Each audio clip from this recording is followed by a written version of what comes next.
So he really does discipline us because he loves us.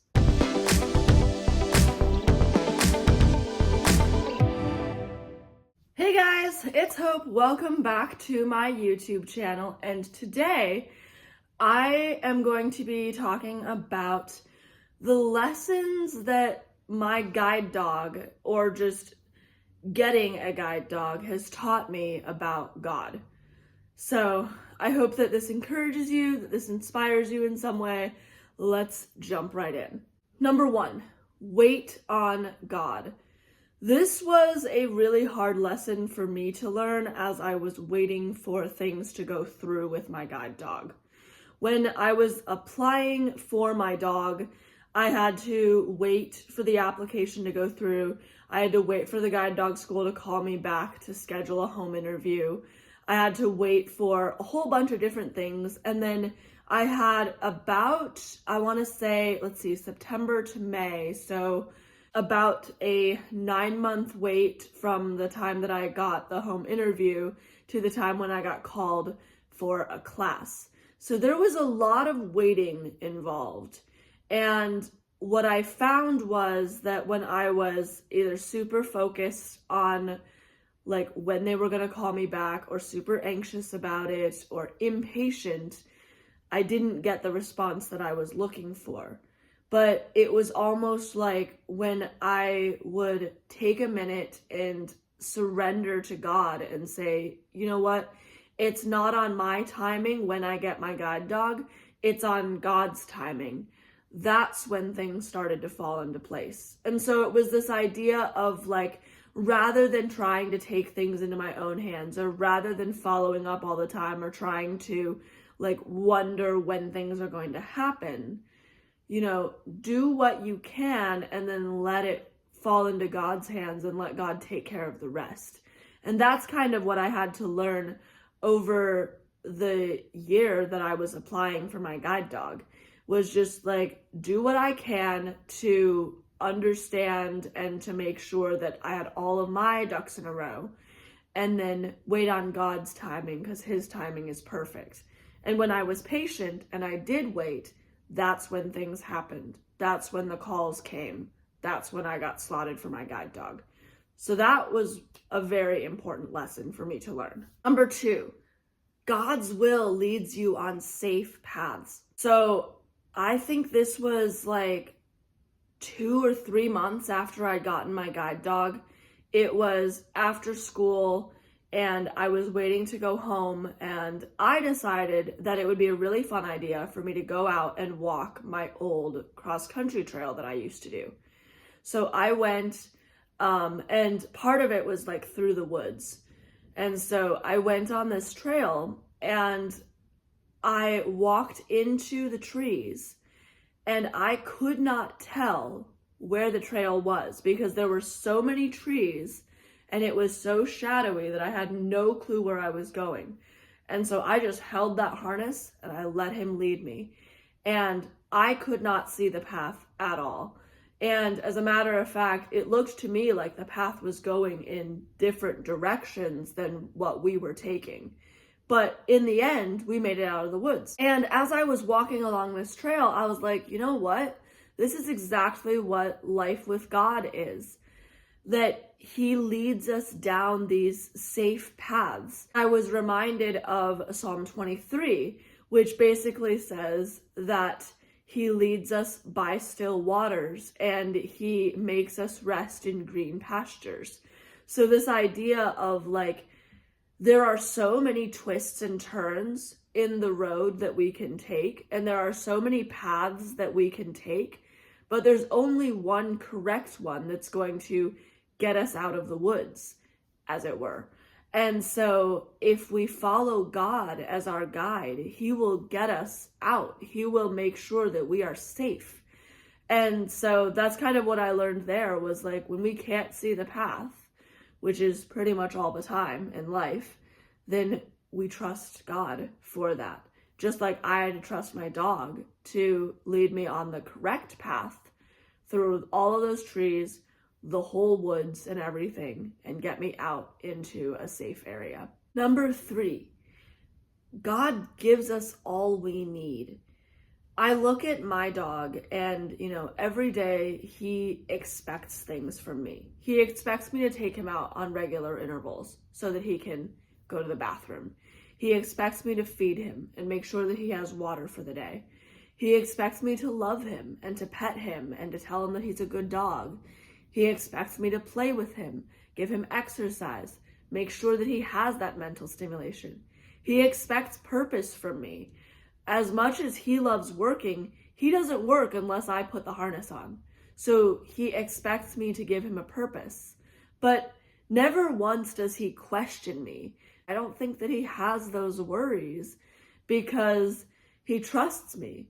He trusts that every day I'll feed him, and every day I'll make sure that he has water, and every day I'll make sure that he goes out and gets proper training and exercise and discipline. Like, these are things that he's come to expect from me, and I don't think he worries about that. And so I think about that, and then I think about the verse in Matthew 5, which basically says, like, do not worry about tomorrow, for tomorrow will worry about itself.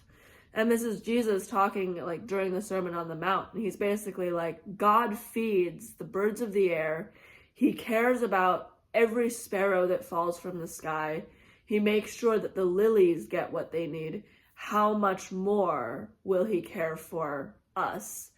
And so I think that's true, is like, I look at how trusting Leader is of me. And like, I think that is really cool. It's the same idea with God, is like, we should not only expect him to provide what we need, but we should trust that he will, because he's faithful. Just like we're faithful to care for our animals and make sure that they get everything that they need, he is faithful to take care of us and give us all that we need.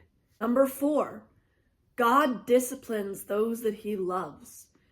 And I think this has been kind of made clear to me as I've taken care of my dog. Because sometimes Leader makes a mistake. Sometimes he misses something. Sometimes he gets distracted. It happens. And I have to correct him and tell him, like, hey, no, that's not what we're supposed to be doing. You're supposed to be doing this instead. Sometimes we have to go back and like rework it. Sometimes I have to show him what he missed. Things like that. And that just goes to make him a better dog, because the next time he encounters that obstacle, he goes, oh, this is what I'm supposed to do with that. Got it. Or like whenever he tries to eat something off the ground, I'll like move him away from it and be like, no. And then next time he sees something on the ground, he's less likely to go for it because he knows that he's being held accountable. And so just like I hold my guide dog accountable for the things that I need him to do so that he can be an effective guide dog and the best guide dog that he can be, I think God holds us accountable to his standard. He knows that that's going to be the best thing for us to grow us into the person that he wants us to be, into the best version of ourselves. So he really does discipline us because he loves us. And number 5, slow down. So this is actually a very recent lesson. I just kind of learned it like a month or 2 ago. I've had my guide dog now for 6 years. And for a while, whenever Leader and I would go down the stairs, I would always like jolt on the last step because I never knew where the last step was. Like I could never feel it coming. And so I was like, I don't know what's going on, but I'm going to make sure that like I train him to stop at the last step when we're going down the stairs so that I can know when the last step is. And I tried that for like years and it never worked. I could never get it right. And I was like, what is going on? I don't understand. And then my guide dog trainer came up because she comes up every single year. So she came up and I was like, I don't understand what's going on. Like, this makes no sense. I need him to stop at the bottom of every step because I can never tell when it's coming. And she says, well, you should be able to feel the harness flatten out. I'm like, I never do. And she's like, well, we can train that behavior, maybe, but you're the first person who's ever asked for this. Like, no other guide dog team has the same issue.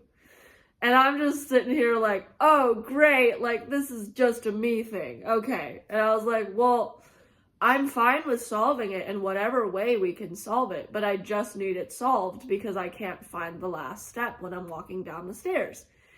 And she's like, okay, here's what we're gonna do.